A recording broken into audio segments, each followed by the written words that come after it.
What's up, Duval? It is your favorite Jag, Bucky Brooks, and this is Bleav in Jaguars, a podcast dedicated to all things Jacksonville Jaguars.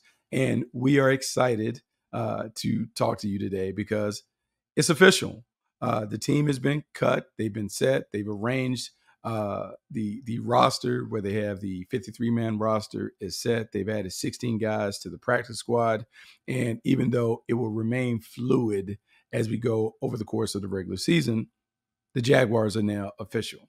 And so we want to break down the roster. We want to go through the 53-man roster, talk about some of the surprises that are on the squad, some of the thinking behind some of the moves that were made, and just kind of project out how this unit should fare this season as we get down to it. But before we talk about the team, let's talk about our partner, Bet Online. It's the world's most trusted betting platform and your number one source for everything football. BetOnline has every stat, every matchup, even live odds and spreads to bet on during games. Think you know your stuff? Get in on our $200,000 mega contest and pick 5 games against the spread every week for your chance at weekly prizes and a share of $200,000. When the game is over, head on over to our online casino, get in on a game of blackjack or poker, or unwind with one of our over 150 slot games. Head to the website today to get in on the action. Bet Online. The game starts here. All right, gang. So here we are. We have got the official word. Doug Peterson, Trent Baalke, and the coaching staff and front office, they have gone through the roster. They have gotten rid of the players that they did not think were quite ready to be on the team. And they have put together a roster they feel like will give this team the best chance to compete at the highest level. When you look at the roster, broad overview, to me, I don't know if there were many major surprises. This is kind of the way that we thought this thing would go. A lot of homegrown talent. If it's not homegrown, there were players that were brought specifically over to fill in roles. And it's really about like working inside out when it comes to building the team.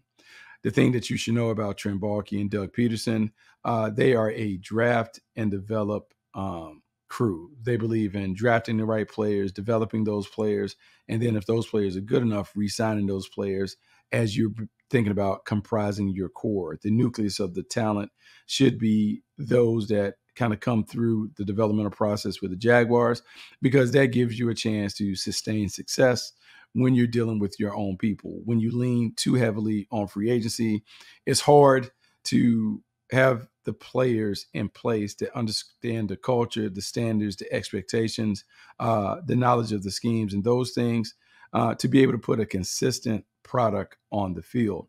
When you look at the team, it's not lost on me that if you think about the last 2 years from the draft, the Jaguars have 19 of their 23 selections from 23 and 24 draft classes on this team. And as you think about 2024, 8 of the 9 draftees are still on the team, with Keelan Robinson being the guy who is on IR with a toe injury. When you just think about that, 19 of 23, 8 of 9, it tells you that there was a concerted effort by this team to identify the players in the process that they wanted to be on the team, and that they're going to give their draft picks every opportunity to fulfill the promise that the team saw in them when they made them high selections. Some people will maybe take issue with that because they can say, hey, it's supposed to be the best 53 on the team. All of those draft picks may not have played to their potential throughout training camp. Why are they still there? A lot of times when you're an evaluator and a team builder, what you're doing is you're willing to bank on, I would say, long-term view, long-term perspective when it comes to evaluating the team.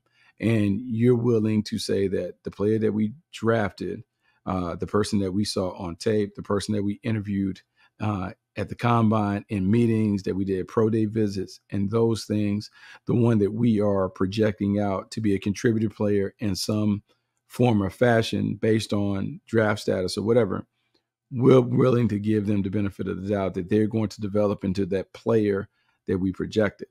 So even if it's a close situation between a draft pick and an undrafted player, we're going to lean towards our draft pick because we trust our process. We trust the due diligence that we did before we selected these players, and we're going to go with that.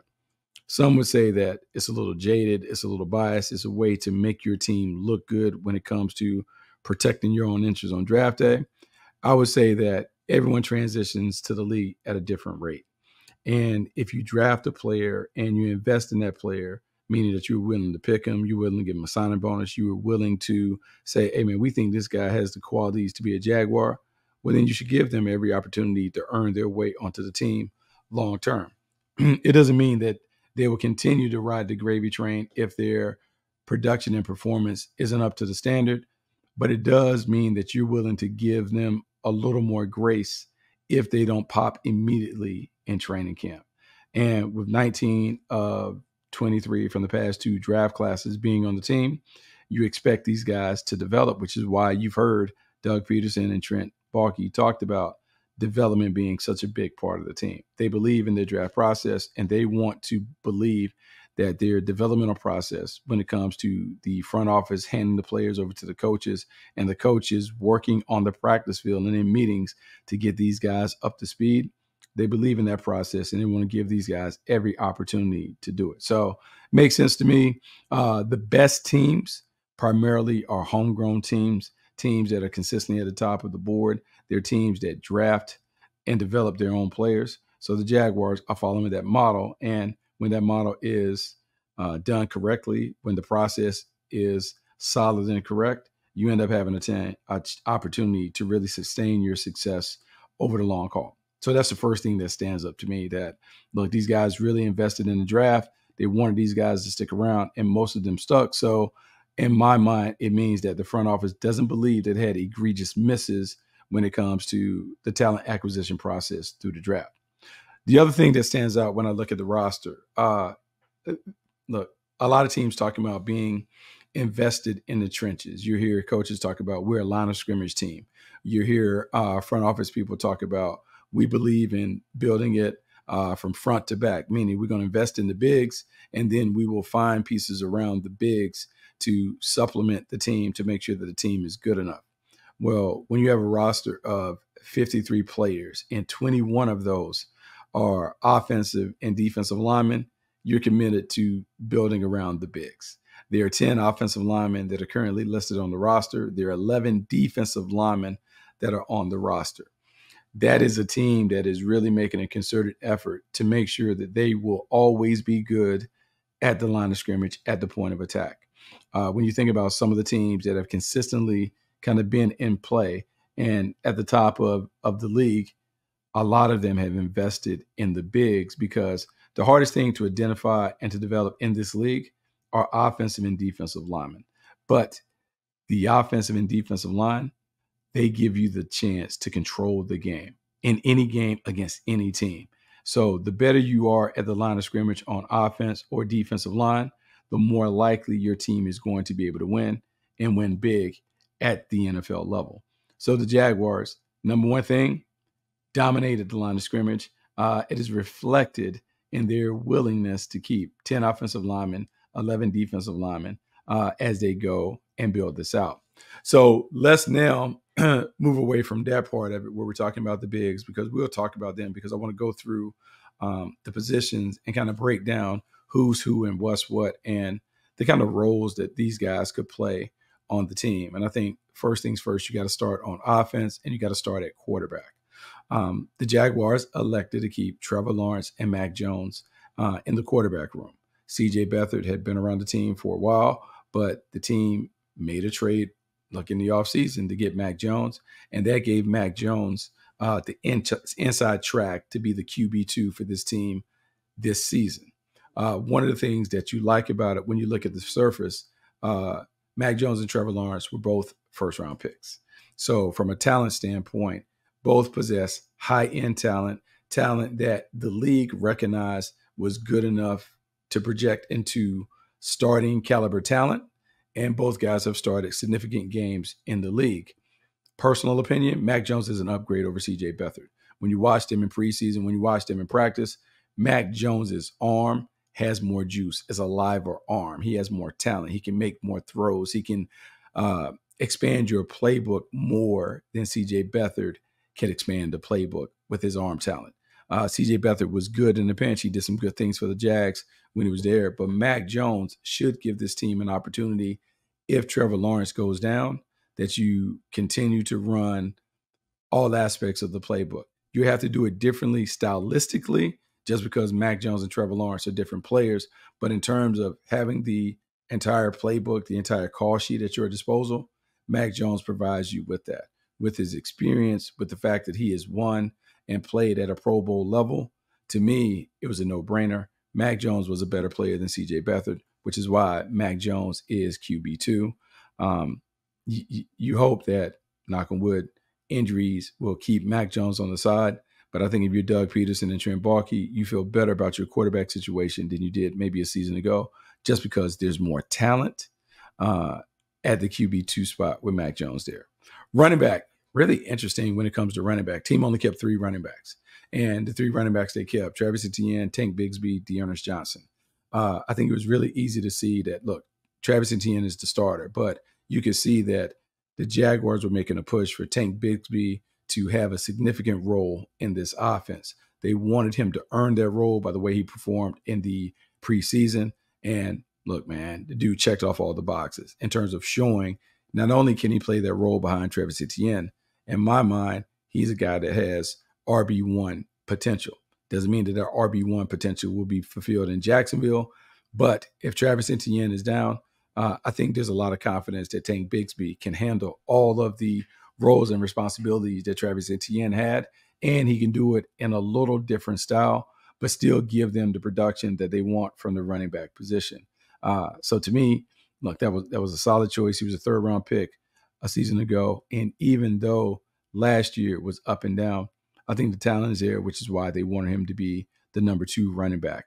Dearness Johnson is just a reliable, dependable, quality backup player, a guy who gives you some fill-in capabilities as that change. Not, I can't even call him a change of pace back, but he gives you the ability to substitute for either Etienne or Bigsby in a role while also occupying some roles on special teams. It's really important that the running back, that 2nd and 3rd running back, that they can contribute on special teams. Dearness Johnson can do that while also giving you a guy that can make plays out of the backfield. That's why he's around.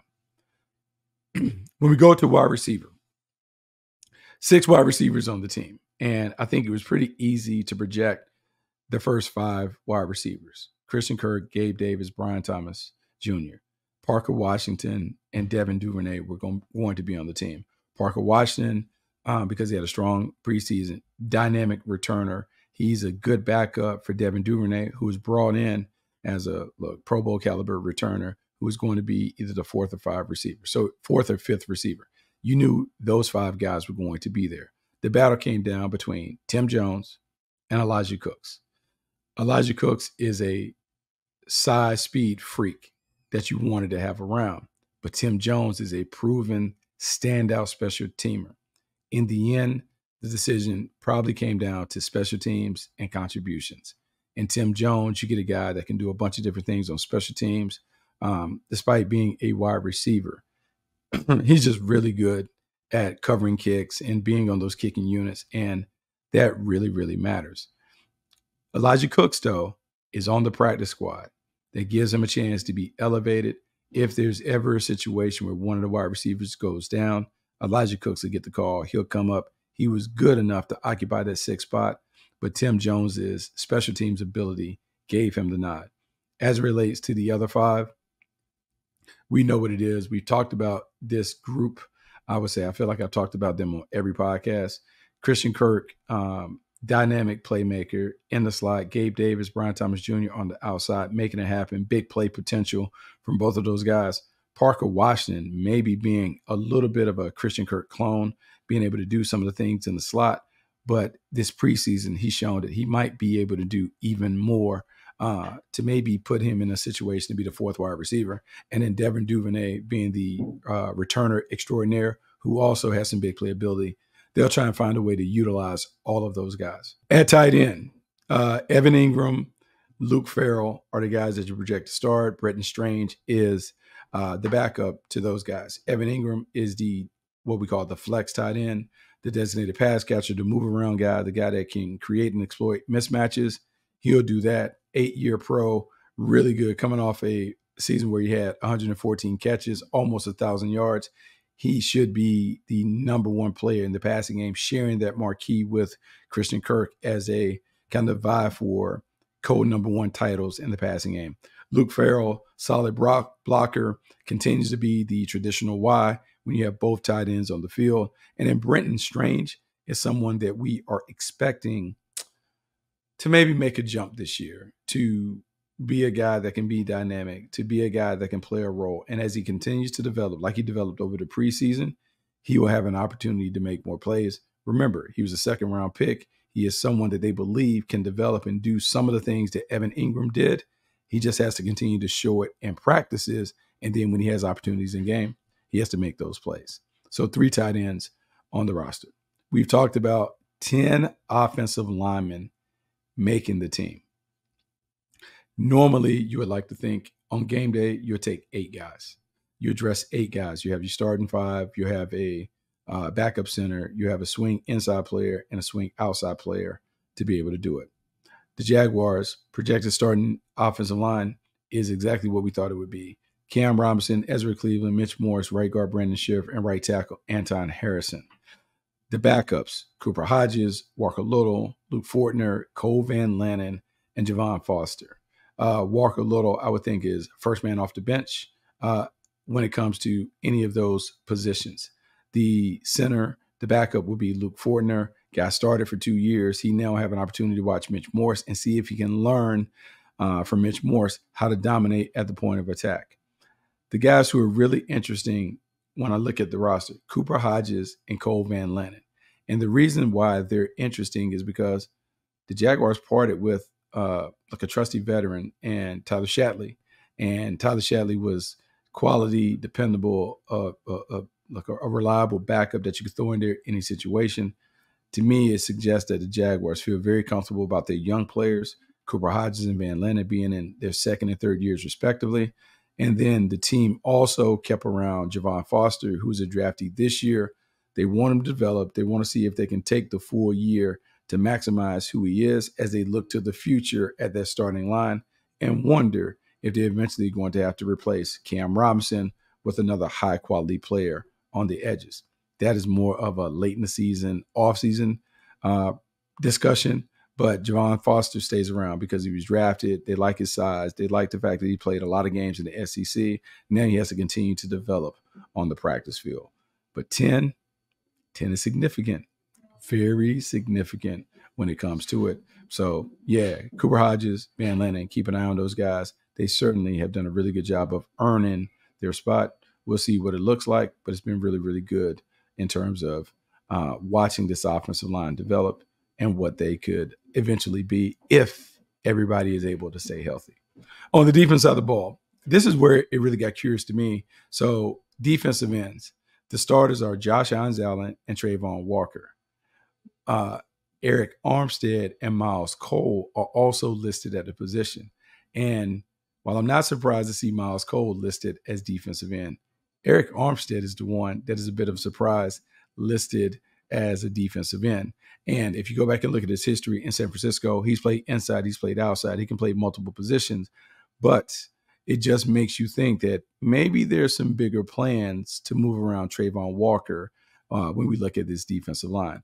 Maybe Trayvon Walker becomes a guy that kicks down inside on sub situations where Eric Armstead coming off the bench and being an outside pass rusher and those things. It's a development that you just want to keep an eye on. A lot of times when it comes down to rushing the passer, it's about putting your best foot on the field. Eric Armstead, on paper, would appear to be one of those guys. If he is, what does that mean for Trayvon Walker? Does that mean he plays outside and Armstead plays inside? It just gives Ryan Nielsen some flexibility to move around the lineup, to mix and match based on the ability to create chaos with the front four that he has at his disposal. Defensive tackle, 7 guys at defensive tackle stuck around. Devon Hamilton and Roy Robinson Harris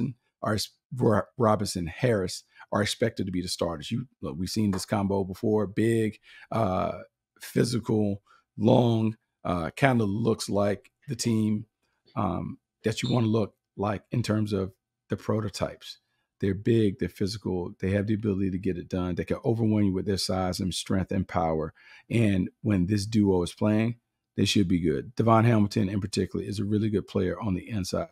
War Robinson Harris, I think some of the extra time that you saw in the preseason was to maybe send a message to him about how they want him to go about doing his business, how they want him to work, and those things. We can talk about the money and all that other stuff, but I think it was about really making sure that Roy Robinson Harris understands the urgency and the expectation that comes along with being a starter on the front line. He is a starter, but man, he got some young dudes behind him that are chomping at the bit to get on the field. Mason Smith, the rookie, second round pick. We talked about him. We talked about his size, how talented he is. Keep an eye on him. Jordan Jefferson, Tyler Lacey, Jeremiah Ledbetter, and ZT Otomoya, I guess, Oto Miwo. He will be a guy that kind of rotate in. It's his third season. But I want to talk about Mason Smith and why Mason Smith is so vital to this. When you go look at him at LSU, he was a big physical player. He had a lot of talent, but he displayed it in flashes, not consistently. But those flashes really are eye-opening in terms of what he could be at the point of attack. Physical player, talented player. I think he's the one. If we look at the young players that could jump in the mix as a starter, Mason Smith is the one that I would keep an eye on. He flashed it at times on the practice field, gave us little glimpses during preseason. He's the one I want to keep an eye on. And also, given his draft status, he's going to get every opportunity to get onto the field. At linebacker, we've talked about it throughout the preseason. Foye Oluokun, Devin Lloyd, they kind of flipped their roles and responsibilities. Devin Lloyd is the mic. Foye Oluokun is the wheel. But as it was explained to me, Ryan Nielsen talked about, look, it doesn't really matter what the tag is. These guys are interchangeable based on alignment of the offense and how they match up. You'll see both of those guys stick primarily in the box and, look, have an opportunity to make plays behind a big, beefy defensive line that should be able to control the point of attack. Chad Muma, Yasir Abdullah, Ventrell Miller, Caleb Johnson, those are the backups. Muma is the Swiss Army knife. He can play anywhere.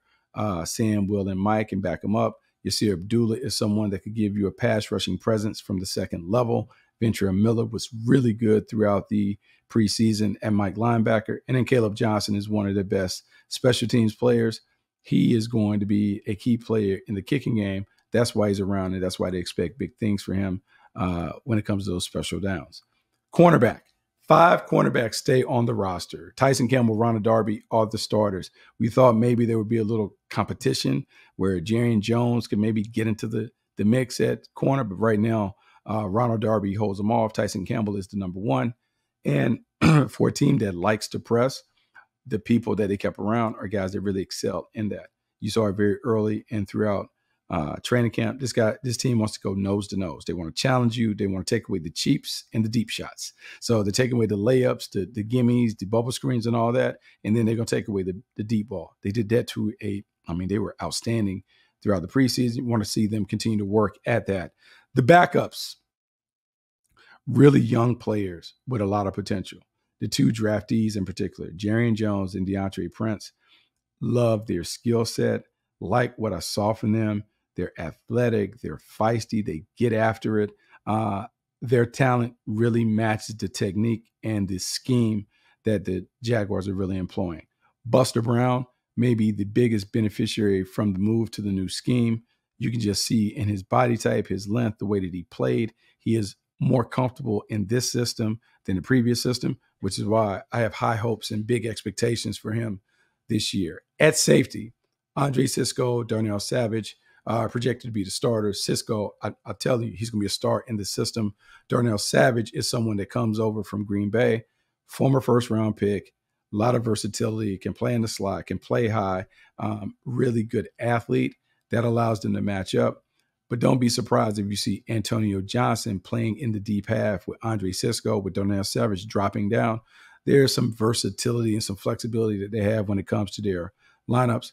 And Daniel Thomas will be the special team standout, one of the best in the business, does a great job in the kicking game. That's why he's around.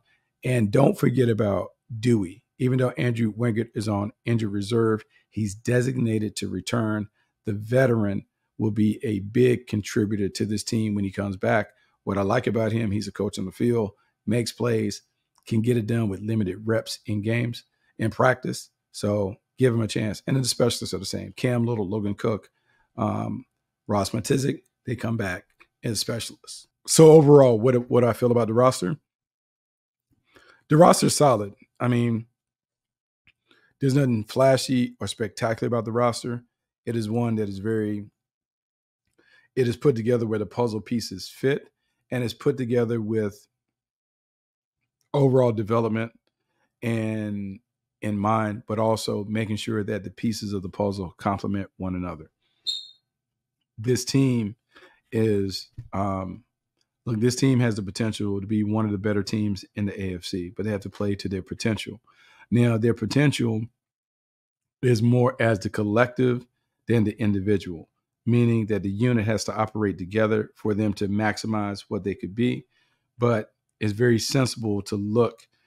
To me, the selections that they made were sensible in terms of how they fit together, how they complement one another, and how they can elevate other parts of the team's game. So I'm excited to see what this looks like when we kick off in a week or so against the Miami Dolphins. And so that's my breakdown of the 53-man roster. I think we'll continue to see some movement at the bottom part of the roster. We'll talk about the practice squad and those things. That is a place where you will see them continue to churn. Some veterans will kind of fall through there so they can have guys kind of ready to go. But I think this is one where they're going to depend on their own guys. They're not going to look from the outside to bring players to come in. They Bleav in their process. They Bleav in their approach. And ultimately, they Bleav that working inside out with homegrown players is going to help this team get to the next level. I'm excited to watch it. I'm excited to see it.